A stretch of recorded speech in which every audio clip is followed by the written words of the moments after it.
Kali ini kita akan masuk di bagian kedua dari seri khotbah bulan ini, Stronger than ever, lebih kuat dari sebelumnya. Dan di dalam bagian yang kedua ini saya mau bagikan kepada saudara satu pesan firman Tuhan yang judulnya adalah unusual stamina atau stamina yang tidak biasa. Stamina yang melampaui normal. Tahukah saudara di dalam Alkitab ada orang-orang yang punya unusual stamina. Yang staminanya melampaui dari kewajaran kebanyakan orang. Mereka ini orang-orang yang luar biasa. Sadarkah saudara ada orang-orang yang dicatat dalam Alkitab punya stamina tubuh yang luar biasa. Sehingga sekalipun usianya sudah tua tapi kekuatannya masih sama seperti ketika mereka masih muda. Siapa namanya? Ya, Kaleb. Ya, Kaleb ketika usianya 85 tahun, dia masih sama kuatnya ketika usianya 40 tahun. Jadi usia boleh semakin tua, tambah lanjut, tapi kekuatannya terjaga dan terpelihara luar biasa. Itu unusual stamina. Doa saya stamina yang seperti itu diimpartasikan kepada saudara. Anda jemaat keluarga Allah yang mungkin secara usia terus nambah. Saudara mungkin sudah termasuk terhitung yang senior. Tapi saya berdoa stamina yang dari Tuhan yang membuat Anda semakin muda dan semakin segar dan semakin sehat dan semakin kuat diimpartasikan kepada saudara. Amin. Sadarkah saudara bahwa di dalam Alkitab juga dicatat ada orang yang sebenarnya sudah lanjut usia, secara kesuburan sudah gak subur lagi, akan tetapi masih tetap bisa punya anak. Siapa mereka? Abraham dan Sarah. Tahukah saudara mereka punya anak ketika Ishak lahir, Abraham umurnya 100 tahun dan Sarah umurnya 91 tahun. Coba Anda bayangkan. Di zaman kita sekarang ini gak mungkin itu bisa terjadi secara manusia. Tetapi Abraham dan Sarah mengalami hal itu. Ini stamina yang unusual, yang tidak wajar. Ini stamina yang melampaui normal. Oke, di dalam Alkitab juga dicatat ada orang-orang yang sendirian saja tapi bisa mengalahkan begitu banyak orang. Artinya stamina fisiknya dan bahkan kemampuan untuk berperangnya itu luar biasa sekali. Ya, Alkitab mencatat tentang Simson yang punya kekuatan yang luar biasa, above average, di atas rata-rata. Sehingga sendirian saja, senjatanya cuma rahang keledai, tetapi dia bisa mengalahkan 1.000 orang Filistin. Anda bisa bayangkan itu. Ini amazing, ini unusual stamina. Alkitab juga mencatat orang-orang yang punya stamina rohani, stamina iman, stamina resilience, ketahanannya luar biasa. Sehingga melalui aniaya, melalui tantangan, melalui penderitaan yang sangat berat sekalipun, tapi mereka tidak pernah mundur, tidak goyah dalam iman mereka. Tetap maju berjuang sampai garis akhir menyelesaikan pertandingan iman yang baik dan mengalami kemuliaan Tuhan yang luar biasa. Siapa saja mereka? Ada Rasul Paulus, ada juga murid-murid Tuhan Yesus. Dan doa saya, saudara semua dan saya jemaat keluarga Allah, kita juga menerima stamina rohani, stamina iman yang luar biasa. Sehingga dalam pertandingan iman ini kita gak melenceng di tengah jalan, gak berhenti mundur di tengah jalan, tetapi kita bisa melampaui semua tantangan, melampaui semua masalah. Kita bisa mencapai garis akhir, menyelesaikan rencana Allah yang sempurna, tergenapi, dan kemuliaan Tuhan dinyatakan dalam hidup kita. Karena itu hari ini saya berdoa firman Tuhan ini gak berlalu begitu saja, tetapi Anda alami secara pribadi. Terima unusual stamina, yaitu stamina yang melampaui normal. Terima itu di dalam nama Tuhan Yesus. Anda bisa melihat, ya bahkan di zaman sekarang ini ada orang-orang yang Tuhan pakai melampaui rata-rata. Luar biasa sekali, diberikan unusual stamina. Ya, ada Pastor David Oyedepo yang selama setahun kemarin melalui masa pandemi, masa resesi, masa krisis. Tapi imannya begitu kokoh. Imannya luar biasa sekali. Sehingga justru di masa ketika yang lainnya slow down, ketika yang lainnya melambat, ketika yang lainnya takut, sembunyi dan gak berani bergerak. Tapi mereka malah gencar pergerakannya dalam setahun, yaitu tahun 2020. Mereka buka 11.000 cabang baru, dengan setiap gereja yang baru itu minimal ada satu pendeta full time yang baru. Jadi dalam setahun mereka minimal perekrutan 11.000 pendeta full time yang baru. Jadi pergerakannya besar, sekalipun mengalami tantangan besar, tidak goyah, tidak gentar, tapi benar-benar jalannya dengan kokoh. Doa saya melalui semua badai tantangan yang sedang terjadi ini, Anda tidak goyah lagi. Ada nggak gentar lagi. Tapi mulai hari ini Anda bangkit dengan iman yang kokoh, bergerak maju bersama Tuhan dan mengalami terobosan-terobosan yang besar terjadi dalam hidup saudara. Pandemi ini tidak akan menghentikan. Pandemi ini tidak akan menghalangi saudara. Pandemi ini akan jadi batu lompatan untuk Anda terbang lebih tinggi, melakukan perkara-perkara lebih besar bersama Roh Kudus. Amin. Ya, saya juga cerita sama saudara tentang Pastor E.A. Adeboye yang luar biasa sekali. Stamina rohaninya, ya, dia benar-benar menjaga integritasnya, kekudusannya dengan sedemikian rupa dari sejak awal pelayanan sampai dia sekarang sudah hampir usianya 80 tahun. Tapi dia konsisten, dia tidak melenceng ke kiri atau ke kanan. Tapi dia tetap berjalan lurus, hidup dalam perkenanan Tuhan dan dipakai oleh Tuhan untuk membangun gereja terbesar di dunia sekarang ini. Jemaatnya sekitar 7 juta jiwa. Ya, bahkan dia membangun gedung gereja yang besarnya 3 km kali 3 km. 9 juta meter persegi. 900 hektar. Anda bayangkan, itu cuma gedung gerejanya. Tanahnya total yang mereka ada, yang mereka punya, itu 50.000 hektar. Itu 500 miliar meter persegi. Coba Anda bayangkan, ini gak kebayang buat kebanyakan pendeta yang lain gak kebayang. Yang kayak gitu kayaknya gak masuk akal. Tetapi ini yang disebut unusual stamina.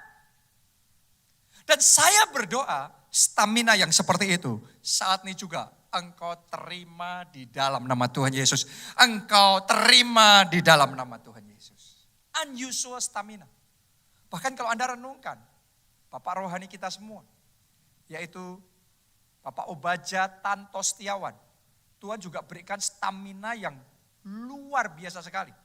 Usianya makin bertambah, tapi bukan makin melambat, bukan makin meredup, bukan maunya pensiun, bukan berkurang. Tetapi makin hari kalau Anda perhatikan, makin bersinar, makin tambah semangatnya, visinya makin besar, dan mau berjuang all out untuk Tuhan yang terbaik. Dan Tuhan pakai untuk melakukan perkara-perkara yang semakin besar dan semakin luar biasa. Coba Anda renungkan. Ini yang disebut dengan unusual stamina. Pertanyaannya, do you want it? Apakah saudara mau menerima unusual stamina itu? Stamina yang tidak biasa itu, sehingga dalam hidup saudara Anda juga mengalami perkara-perkara yang tidak biasa. Melampaui yang normal, yang bisa dipikirkan dan dibayangkan oleh orang lain. Pertanyaannya, bagaimana kita bisa mendapatkan unusual stamina itu? Kita baca Yesaya 40 ayat 31. Tetapi orang-orang yang menanti-nantikan Tuhan. This is the key. Ini rahasianya. Menanti-nantikan Tuhan. Tolong perhatikan. Ia akan mendapat kekuatan baru. Saat ini terima kekuatan baru diimpartasikan dalam hidup saudara. Oke, yang menantikan Tuhan terima kekuatan baru. Mereka seumpama Raja Wali yang naik terbang dengan kekuatan sayapnya. Mereka berlari dan tidak menjadi lesu. Mereka berjalan dan tidak menjadi lelah. Kadang-kadang dalam perjuangan, orang hebat pun capek juga, lelah juga, lesu juga. Kenapa? Karena lari terus, jalan terus, lama-kelamaan capek juga. Kehabisan energi, kehabisan semangat, kehabisan stamina. Tapi ternyata kita mencatat ada orang-orang yang berjalan tapi tidak menjadi lelah. Ada orang-orang yang menemukan rahasia, berlari tapi tidak menjadi lesu. Bukan cuma itu aja, mereka terbang tinggi. Jadi yang orang lain pikir mustahil, tapi mereka kerjakan. Siapa mereka? Mereka ini adalah orang-orang yang sudah belajar rahasia menanti-nantikan Tuhan. Saya ajak sama saudara semua untuk menanti-nantikan Tuhan. Karena ketika engkau menanti-nantikan Tuhan, engkau akan dapatkan kekuatan yang baru. Engkau akan terima unusual stamina. Sehingga saudara bisa tetap damai, sejahtera di dalam hatimu. Di saat orang lain stres, depresi. Itu butuh unusual stamina. Yang asalnya kekuatan baru ketika kita menanti-nantikan Tuhan. Ya, kalau saudara belajar menanti-nantikan Tuhan ini, maka saudara akan punya kekuatan untuk tetap tertawa. Di saat seharusnya menurut orang lain kita menangis, ngalami kayak gitu tuh nggak gampang. Tapi kita masih tetap bisa tertawa dan bersuka cita di hati kita. Bukan karena kita mampu, karena ada kekuatan yang daripada Tuhan. Karena itu belajar menanti-nantikan Tuhan. Maka saudara akan bisa terus maju. Di saat yang lainnya mentok, stagnan, bahkan mundur. Tapi kalau Anda tahu bagaimana menantikan Tuhan, Anda bisa tetap maju. From glory to glory. Jadi dari satu level ke level berikutnya unlimited. Tuhan akan bawa dalam hidup saudara. Tapi belajar menanti-nantikan Tuhan. Maka saudara akan Tuhan bahkan melakukan perkara-perkara yang besar. Terus bersinar terang. Sekalipun dunia tenggelam dalam kegelapan. Yang lainnya sudah pusing, lainnya ada dalam kekelaman. Tapi Tuhan akan membuat saudara bersinar semakin terang. Memancarkan cahaya kemuliaan Tuhan bersinar dalam hidup saudara. Oke, jadi rahasianya adalah menanti-nantikan Tuhan. Pertanyaannya sekarang, ini yang penting. Bagaimana cara menantikan Tuhan? Karena ketika kita menantikan Tuhan, kita akan dapat kekuatan baru. Ya, pertanyaannya gimana sih caranya menantikan Tuhan? Banyak orang mau menantikan Tuhan tapi nggak ngerti caranya menantikan Tuhan.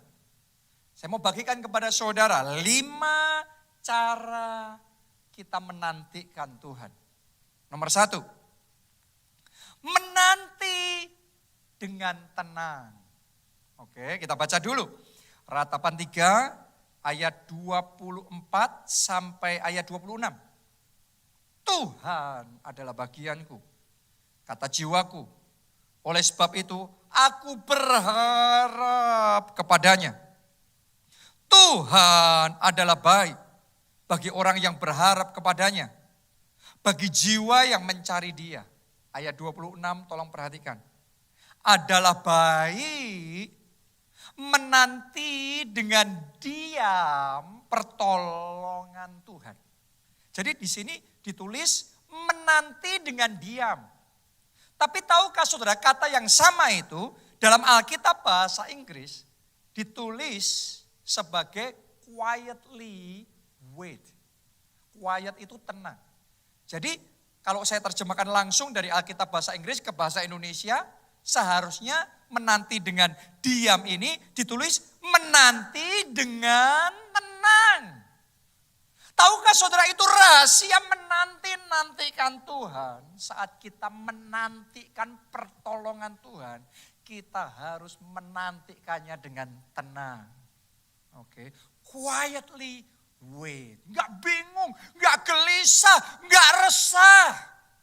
Saya mau tanya sama saudara, selama ini engkau menanti pertolongan Tuhan datang dengan tenang apa gelisah? Karena itu yang akan menentukan Anda dapat kekuatan baru dari Tuhan apa tidak. Karena kalau salah cara menantikannya Tuhan, gak heran Anda gak dapat apa-apa. Tapi kalau sudah tahu menantikan Tuhan dengan tenang. Karena kita ngerti pertolongan Tuhan datang tepat waktu.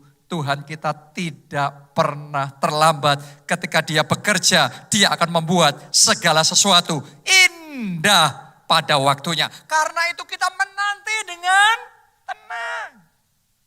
Ketika saudara menanti mujizat kesembuhanmu, Anda menanti dengan tenang atau dengan gelisah. Ya. Sementara kita semua menanti selesainya masa pandemi ini. Saya mau tanya sama saudara, Anda melalui semuanya ini dengan depresi, stres, frustrasi, atau dengan tenang? Karena saudara harus ngerti bahwa semua itu butuh penggenapan waktu. Tuhan yang sama yang ngomong sama Yusuf, akan ada 7 tahun kelimpahan. Tuhan yang sama juga ngomong sama Yusuf, akan terjadi 7 tahun kelaparan. Coba Anda renungkan. Sebagian orang berpikir, ya kalau Tuhan harusnya mampu dong membalikkan kelaparan. Tapi ada maksud Tuhan di balik semuanya itu. Jadi haruslah genap 7 tahun kelaparan itu selesai dan genap waktunya. Dan Yusuf beda sama yang lainnya. Yang lainnya melewati 7 tahun kelaparan itu dengan gelisah, dengan resah, dengan khawatir. Tapi Yusuf menanti waktunya Tuhan dengan tenang. Doa saya mulai hari ini, sementara pandemi masih berlangsung, kita nggak ngerti kan kapan waktunya untuk semua ini selesai.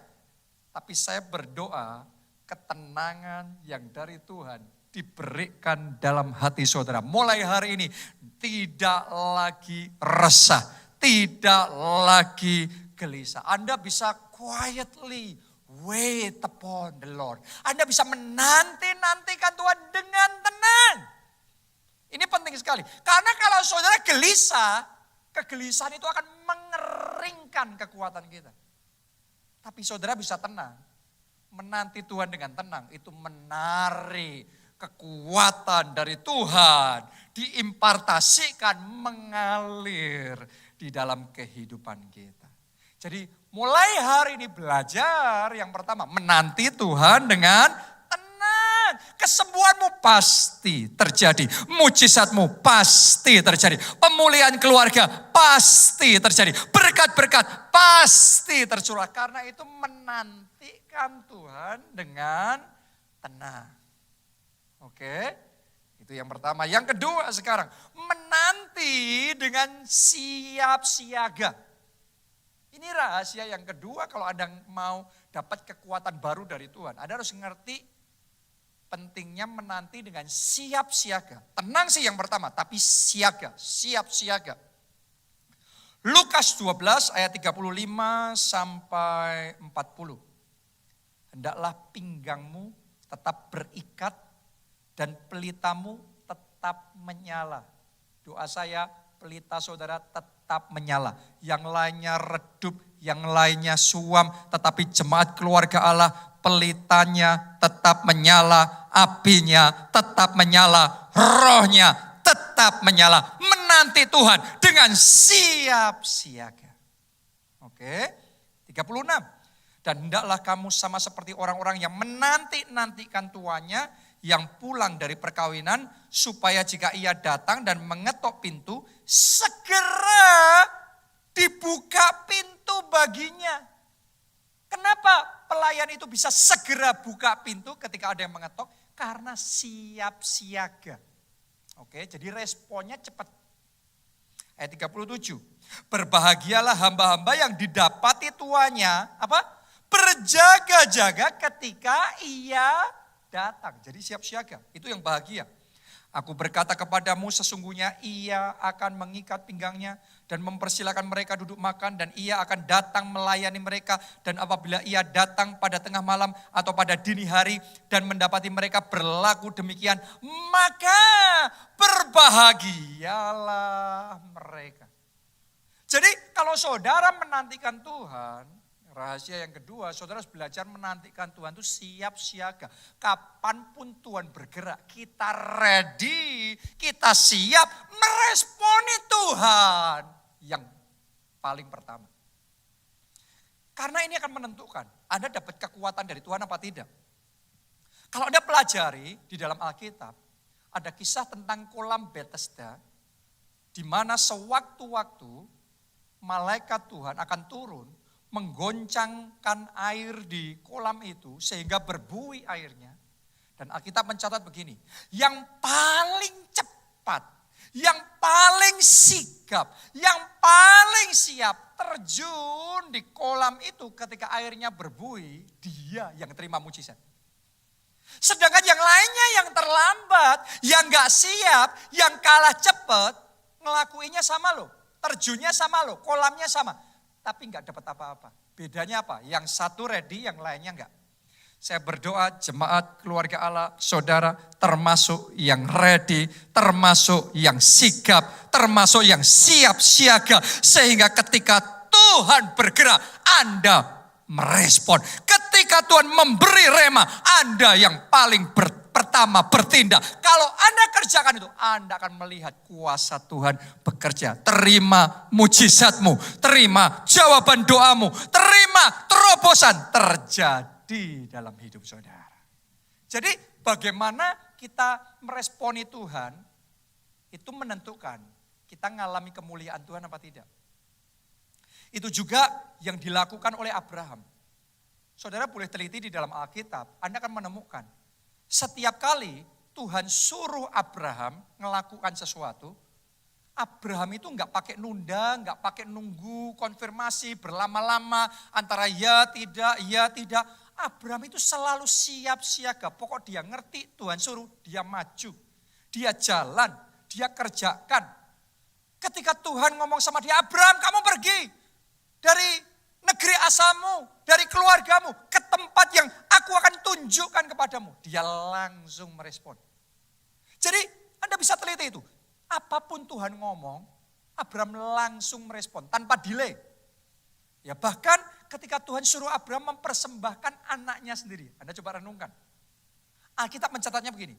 Pagi-pagi benar, Abraham sudah berangkat untuk melakukan yang Tuhan suruh. Jadi Abraham ini dalam menantikan Tuhan, dia tahu rahasia menantikan Tuhan dengan siap siaga. Gak heran, dia dapat berkat yang besar, dia jadi bapa banyak bangsa. Saya berdoa engkau gak melewatkan berkatmu, engkau gak melewatkan mujizatmu, engkau gak melewatkan terobosanmu gara-gara gak siap, gara-gara terlambat. Saya dalam hidup saya perhatikan ada momen-momen kalau Tuhan suruh saya ngelakuin sesuatu dan saya berlama-lama mengerjakan hal itu, maka momen itu akan lewat. Kalau sudah lewat ya sudah, saya nggak ngalami apa-apa. Tapi ketika saya meresponi secepat mungkin, Tuhan suruh nabur, saya nabur. Tuhan suruh saya ngampuni, saya mengampuni. Tuhan suruh saya untuk melakukan sesuatu, saya segera kerjakan. Dan saya bisa melihat setiap kali saya bertindak sesuai dengan yang Tuhan suruh. Tuhan kita selalu setia. Dia akan nyatakan kemuliaannya dalam hidup kita. Karena itu belajar menantikan Tuhan. dengan siap siaga. Apa yang Tuhan suruh Anda belum lakukan sampai sekarang? Apa rema yang Tuhan kasih sama saudara yang belum Anda kerjakan sampai sekarang? Seringkali ketidaksiapan kita itu yang merebut mujizat kita. Seringkali ketidaksigapan kita itu yang merampas berkat Tuhan dari hidup kita. Karena itu hari ini belajarlah menantikan Tuhan dengan siap siaga. Anda akan melihat kekuatan baru Tuhan curahkan dalam hidup saudara. Oke? Yang ketiga sekarang, menanti dengan rendah hati. Jadi dalam firman Tuhan ini, semua ayatnya saya akan tunjukkan sama saudara. Tentang menantikan Tuhan apa saja yang dicatat dalam Alkitab. Ternyata yang ketiga, menantikan Tuhan dengan rendah hati.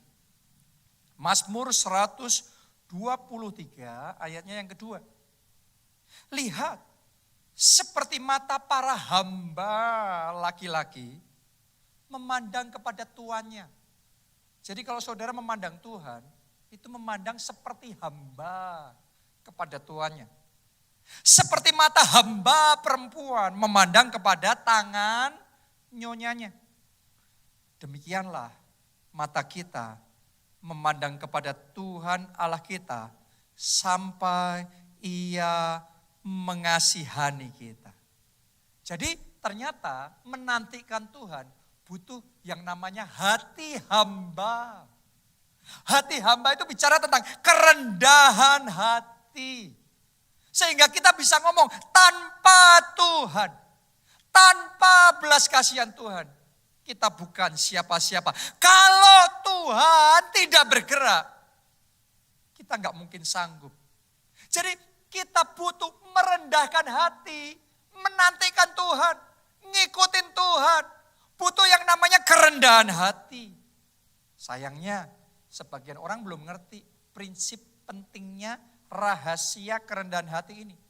Akibatnya bukannya rendah hati, tapi malah pongah, tinggi hati. Itu yang jadi penghalang orang terima anugerah Tuhan. Masih ingat gak saudara? Panglima kerajaan Aram yang namanya Naaman. Awalnya dia tinggi hati. Awalnya dia pongah. Dia butuh kesembuhan nih. Ya, datang ke tempatnya Nabi Elisa. Terus kemudian disuruh sama hambanya Nabi Elisa. Dia sampaikan pesan dari Nabi Elisa kepada Naaman. Untuk ke sungai Yordan dan menenggelamkan diri 7 kali. Nah, ketika Naaman ngelihat, kok Nabi Elisa enggak nemuin dia sendiri? Kok cuma suruh bawaannya saja? Bahkan kok disuruh untuk menenggelamkan diri di sungai Yordan, sungai yang dia anggap jelek, sungai yang dianggap kotor. Kok disuruh melakukan sesuatu yang rendah seperti itu? Dia marah, dia jengkel dan dia mau pulang. Saya mau ngomong sama saudara, dia enggak sadar tapi di mata Tuhan itu pongah. Di mata Tuhan itu tinggi hati. Gara-gara kepongahan, gara-gara tinggi hati itu hampir saja Naaman kehilangan mujizatnya. Hampir saja Naaman kehilangan kesembuhan ilahinya. Harusnya dia bisa disembuhkan, tapi kalau tetap sombong, tetap pongah, dia nggak bisa disembuhkan. Saya perhatikan banyak orang kehilangan mujizat. Banyak orang kehilangan kesembuhan, kehilangan berkat, kehilangan kemenangan. Kenapa? Sombong, pongah, tinggi hati. Hari ini saya aja sudah belajar rendah hati. Seperti Naaman, akhirnya dia harus belajar merendahkan hati. Akhirnya setelah dia mendapat masukan dari orang-orang yang bersama dengan dia, Naaman berkata, ya sudah, aku mau merendahkan hati. Aku mau ngikuti yang disampaikan oleh Nabi Tuhan itu. Nabi Elisa. Jadi dia yang tadinya tinggi hati sekarang dia rendahkan hati. Dia taat, dia lakukan. Walaupun dia gak ngerti, dia gak nangkep, dia gak setuju. Tapi orang rendah hati itu mau untuk disuruh ngelakuin sesuatu. Jadi Nabi Elisa memerintahkan apa? Naaman ikuti. Naaman turun ke sungai Yordan, tenggelamkan dirinya 7 kali di situ. Itu kerendahan hati. Dan setelah dia ke-7 kali, terus kemudian keluar dari air. Alkitab mencatat saat itu juga kesembuhan terjadi, kustanya lenyap. Dan dia kulitnya jadi baru seperti kulit bayi. Dan dia sembuh total. Jadi kerendahan hatinya mendatangkan kuasa Tuhan, kekuatan baru. Sehingga dia mengalami kesembuhan. Saya berdoa segala bentuk kepongahan dalam hidup kita yang menghalangi kesembuhan, yang menghalangi mujizat, yang menghalangi berkat. Mulai hari disingkirkan. Mulai sekarang ketika saudara menantikan Tuhan, nantikan Tuhan dengan kerendahan hati. Dengan hati sebagai hamba. Saudara ngerti enggak? Ciri-cirinya sederhana. Kita ngerti, kita rendah hati apa tidak sama Tuhan, sederhana. Anda tiap hari berdoa apa tidak? Saudara tiap hari meluangkan waktu, baca firman, merenungkan firman Tuhan apa tidak? Kadang-kadang kita enggak sadar loh kalau kita sombong. Kita pikir itu sombong hanya sekedar perbuatan yang kasar, yang kayaknya wah melebih-lebihkan sesuatu. No. Anda harus ngerti di mata Tuhan ketika kita ngomong saya nggak punya waktu doa, nggak punya waktu firman Tuhan. Itu sama dengan kita nggak butuh Tuhan. Itu namanya sombong. Kita harus koreksi diri kita masing-masing. Jangan-jangan ada kesombongan, ada kepongahan. Dan itu tidak berkenan. Kayaknya kita sanggup tanpa Tuhan. Kerja tanpa Tuhan sanggup. Mampu kita tanpa dapat rema dari Tuhan bisa. Nggak perlu dikasih lampu hijau dulu sama Tuhan, jalan dulu. Kadang-kadang sebagian orang saya perhatikan baca firman Tuhan terus pilih-pilih. Yang ini saya mau, setuju. Yang ini enggak setuju. Kita harus ngerti siapa kita enggak setuju firman Tuhan. Siapa kita merasa berhak melakukan enggak melakukan firman Tuhan. Kayaknya seolah-olah kita setara sama Tuhan. Tanpa sadar kita pongah, kita sombong di mata Tuhan. Firman Tuhan ngomong rendahkan hati di hadapan Tuhan. Di bawah tangan Tuhan yang kuat. Maka ia akan meninggikan engkau pada waktunya. Jadi mari belajar, singkirkan kepongahan hati. Kadang-kadang sebagian orang tersinggung ketika dengar firman Tuhan ngomong tentang persembahan persepuluhan. Ngomong tentang menabur dan menuai. Tapi marah. Saudaraku, siapa kita marah sama firman Tuhan? Bukankah semuanya itu tercatat dalam firman Tuhan? Siapa kita merasa setara sama Tuhan? Hari ini saya ajak saudara belajar dari Naaman. Ketika dia mau merendahkan dirinya di bawah pesan firman Tuhan. Dia melihat kekuatan Tuhan mengalir. Doa saya sementara Anda merendahkan hati. Mulai sekarang kekuatan Tuhan mengalir dalam hidup saudara. Kesembuhan terjadi. Berkat yang selama ini tertunda saat ini juga tercurah dalam hidup saudara. Jawaban doa itu terjadi dalam hidup saudara. Karena itu belajarlah menantikan Tuhan dengan rendah hati. Saya juga ngalami. Ada kalanya Tuhan suruh saya lakukan sesuatu yang buat saya sebenarnya gengsi. Tuhan suruh saya walaupun gak salah tapi minta maaf. Dan ketika minta maaf dimaki-maki, diperlakukan dengan tidak baik. Tapi Tuhan suruh saya nerima semuanya itu. Butuh kerendahan hati ngelakuin firman Tuhan. Tapi Tuhan kita tuh luar biasa ketika kita mau taat. Saya ngalami ketika saya mau taat ngelakuin yang Tuhan suruh. Ya sudah, mau dimaki-maki, mau disalah-salahin, walaupun kita gak salah. Ya sudah kita ikuti. Tapi setelah itu ada anugerah yang besar yang Tuhan kerjakan yang tidak masuk akal melampaui pikiran dan bayangan kita. Tuhan nyatakan. Doa saya anugerah seperti itu tercurah juga dalam hidup saudara. Oke, itu yang ketiga. Sekarang yang keempat, yaitu menanti dengan iman. Kalau menantikan Tuhan harus dengan iman. Mazmur 27 ayat 14. Nantikanlah Tuhan. Caranya gimana? Kuatkanlah dan teguhkanlah hatimu.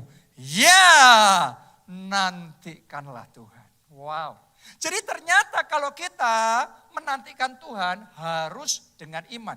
Tuhan suruh kita menguatkan dan meneguhkan hati kita. Kenapa? Karena setiap kali saudara berjalan dengan iman, Anda mengucapkan perkataan iman di dalam nama Yesus, aku sembuh. Itu kan deklarasi iman kan, perkataan iman Anda ucapkan. Anda harus ngerti, setelah itu imanmu akan diuji, akan ada tantangan yang akan membuat saudara harus menghadapi, harus lulus. Dan kalau saudara lulus, maka Anda akan melihat kemuliaan Tuhan terjadi. Anda ngomong oleh bilur-bilur Kristus, aku sembuh. Tapi setelah itu yang terjadi apa? Kok keadaan secara fisik bukannya tambah baik, kok semakin drop, semakin parah. Makanya tadi firman Tuhan ngomong, nantikanlah Tuhan dengan iman. Teguhkan dan kuatkan hatimu. Jadi habis kau ngomong sembuh, Anda siap-siap aja. Ketika ujian iman itu datang, ketika keadaan bukan semakin baik tapi semakin buruk, Anda tetap berdiri kokoh dalam iman. Kalau engkau enggak goyah, engkau lulus ujian iman itu, engkau akan melihat kemuliaan Tuhan dinyatakan. Oke? Jadi menantikan Tuhan harus dengan iman. Itu yang Tuhan suruh sama Yosua. Ketika dia mau disuruh Tuhan memimpin bangsa Israel masuk ke tanah perjanjian. Tuhan ngomong, Yosua, kuatkan dan teguhkan hatimu. Kenapa? Karena di satu sisi memang Tuhan berjanji memberikan tanah itu kepada mereka. Tapi Tuhan tahu mereka akan berperang menghadapi raksasa besar. Orang-orang kuat. Kalau Yosua goyah, jadi dia sudah terima janji. Tapi enggak dengan iman, dia goyah, dia loyo, dia mundur. Selesai, enggak jadi. Batal menerima janji Tuhan. Hanya ketika Yosua menguatkan dan meneguhkan hatinya.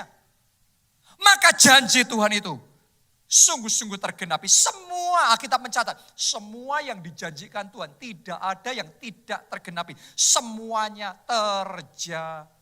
Doa saya yang seperti itu tergenapi juga dan terjadi juga dalam hidup saudara. Itu sebabnya butuh iman. Kuatkan dan teguhkan hatimu. Saya mau ngomong sama saudara begini. Sebagian dari mujizat dan berkat yang saya terima dari Tuhan, itu benar-benar terjadinya tanpa perjuangan sedikit pun. Begitu terjadi, it is done. Sudah, saya terima dan terjadi begitu saja. Instan, selesai. Tapi ada sebagian lagi dari mujizat dan berkat yang Tuhan berikan dalam hidup saya. Itu butuh dari pihak saya untuk menguatkan dan meneguhkan hati saya. Kenapa? Saya harus fight, harus berjuang. Walaupun itu janji Tuhan. Walaupun Tuhan mau kasih itu. Tapi saya harus melakukan bagian saya, berjuang. Seperti Yosua dan bangsa Israel berperang. Baru mereka dapatkan tanah perjanjian itu. Saya juga harus berperang dan berjuang sampai janji Tuhan itu tergenapi. Itu butuh iman, karena itu kuatkan dan teguhkan hatimu. Jadi buat saudara yang sedang mengalami ujian iman, jangan meragukan janji Tuhan, jangan meragukan rema yang pernah Tuhan ngomong sama saudara. Dia kalau ngomong Anda sembuh, Anda sembuh. Kalau dia janji keluargamu dipulihkan, keluargamu pasti dipulihkan. Kalau Tuhan janji tanah perjanjian, rumah perjanjian, anak perjanjian, jodoh perjanjian, Tuhan pasti genapi. Tapi kuatkan dan teguhkan hatimu menanti Tuhan dengan iman. Itu yang keempat. Yang terakhir, yang kelima. Menanti dengan sabar. Ini yang kelima. Jadi kesabaran itu sangat vital dalam menantikan Tuhan. Saya bacakan Yakobus 5 ayat 7 sampai 8. Karena itu, saudara-saudara, bersabarlah sampai kepada kedatangan Tuhan. Sesungguhnya petani menantikan hasil yang berharga dari tanahnya, dan ia sabar sampai telah turun hujan musim gugur dan hujan musim semi. Kamu juga harus bersabar dan harus teguhkan hatimu, karena kedatangan Tuhan sudah dekat. Saya mau ngomong sama saudara, rahasia terakhir yang kita perlukan menantikan Tuhan, yaitu kesabaran. Ini vital nih. Anda mau dapat janji Tuhan, Anda mau dapat kekuatan baru, Anda mau dapat unusual stamina, butuh kesabaran. Petani aja untuk sampai nuai butuh kesabaran. Sabar membajak tanahnya, sabar mengairi, menggemburkan tanahnya, sabar untuk menaburkan benihnya, sabar memelihara. Harus sabar, sabar lagi, sabar lagi, sabar lagi. Baru tuaian yang berharga itu dia dapatkan. Demikian juga dengan kita. Saya ajak saudara sementara menantikan Tuhan. Nantikan Tuhan dengan sabar. Sabar di dalam berdoa. Sabar di dalam melayani Tuhan. Sabar dalam bersaksi. Sabar dalam menyelamatkan jiwa-jiwa. Sabar terus berjuang dan memberikan yang terbaik buat Tuhan. Melalui kesabaran Anda akan melihat kemuliaan Tuhan dinyatakan dalam hidup saudara. Saya perhatikan sebagian orang Kristen belum mengerti prinsip kesabaran ini. Sehingga setelah mereka melakukan semua yang mereka ngerti harus dilakukan, terus kemudian belum mengalami apa-apa, mereka pikir percuma. Apa itu doa profetik? Apa itu mujizat? Gak terjadi, gak aku alami. Apa itu pondok Daud? Apa itu puasa? Sia-sia. Mana buktinya saya nggak ngalami? Saya mau ngomong sama saudara, butuh kesabaran. Abraham sudah melakukan semua yang harus dilakukan. Tetapi tetap untuk satu masa dia belum mengalami penggenapan janji Tuhan.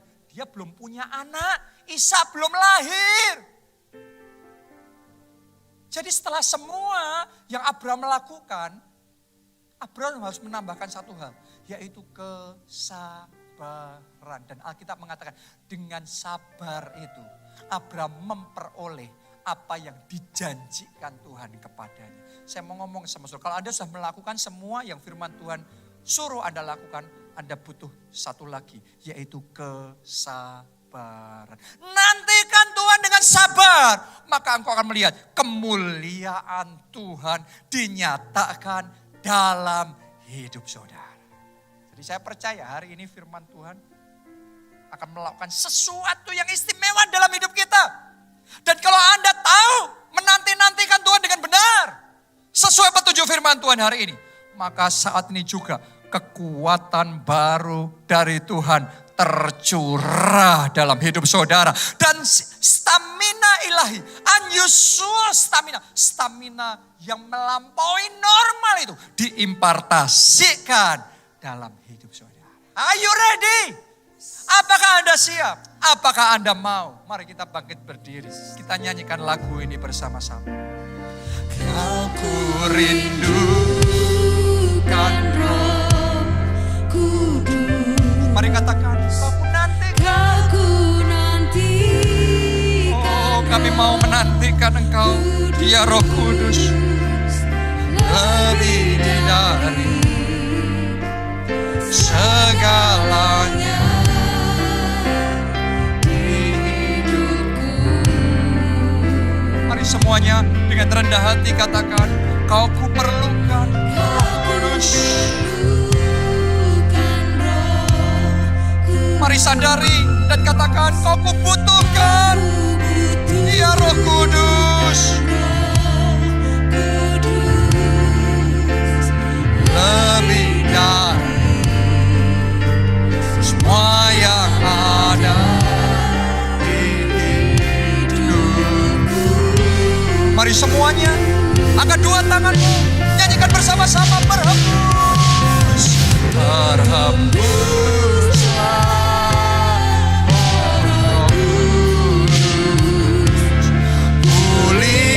Setiap hati yang terbuka bagimu, nyatakanlah, oh Roh Kudus, kuasa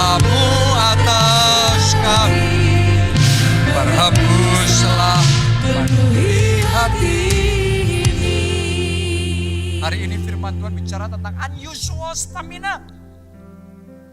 Stamina yang melampaui biasanya, melampaui normalnya. Saya mau doa itu yang Tuhan curahkan dalam hidup saudara. Siapa di antara saudara yang mau dan merasa butuh stamina dan kekuatan yang dari Tuhan itu ada dalam hidup saudara. Yang pertama yang saudara harus lakukan, Anda perlu terima Yesus sebagai Tuhan dan Juru Selamat saudara. Karena Dia sumber kekuatan yang tidak terbatas itu. Anda nantikan Tuhan, yang pertama kau buka hati dulu, terima Tuhan dulu. Terima Yesus jadi Tuhan dan Juru Selamat. Jadi buat saudara yang belum pernah melakukan itu, mari saat ini, saya ajak semuanya kita angkat dua tangan kita. Dan ikuti doa saya ini. Tuhan Yesus, masuklah dalam hatiku. Jadi Tuhan dan Juru Selamat. Ampuni dosa-dosa. Selamatkan hidupku.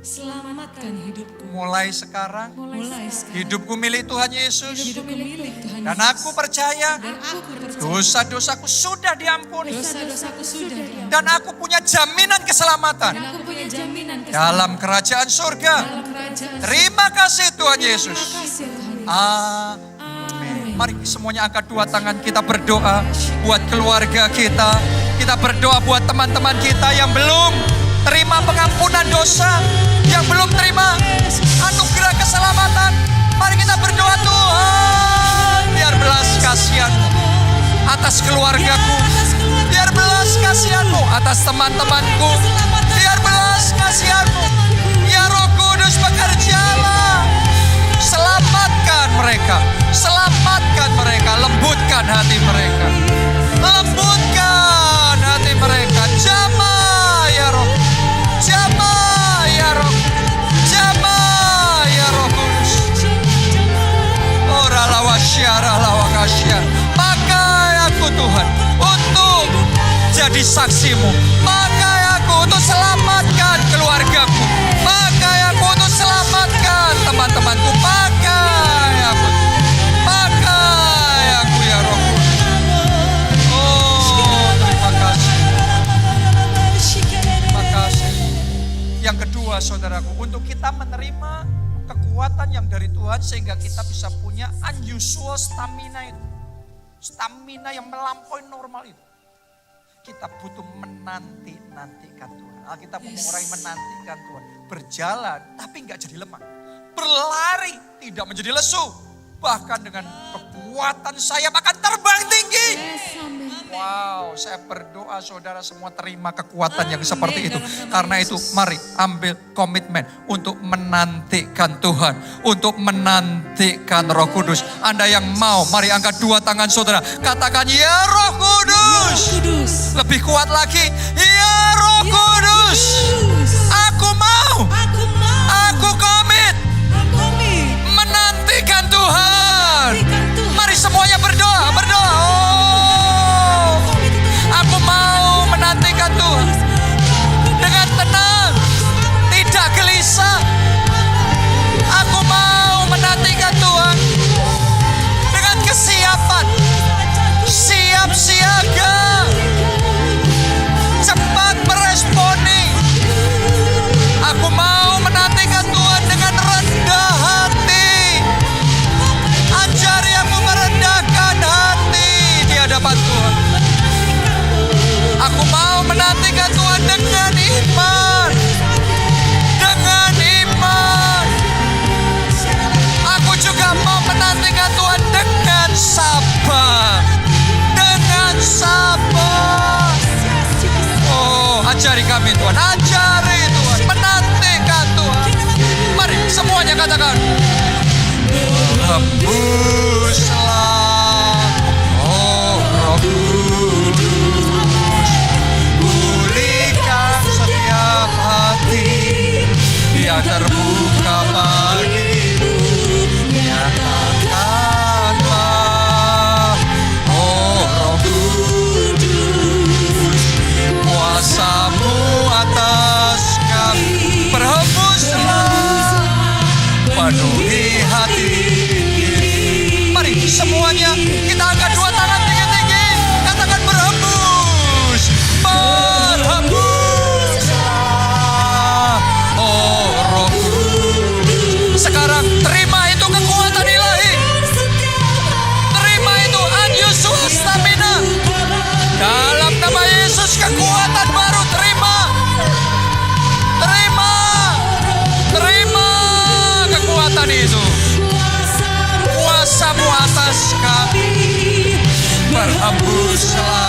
penuhi hati ini.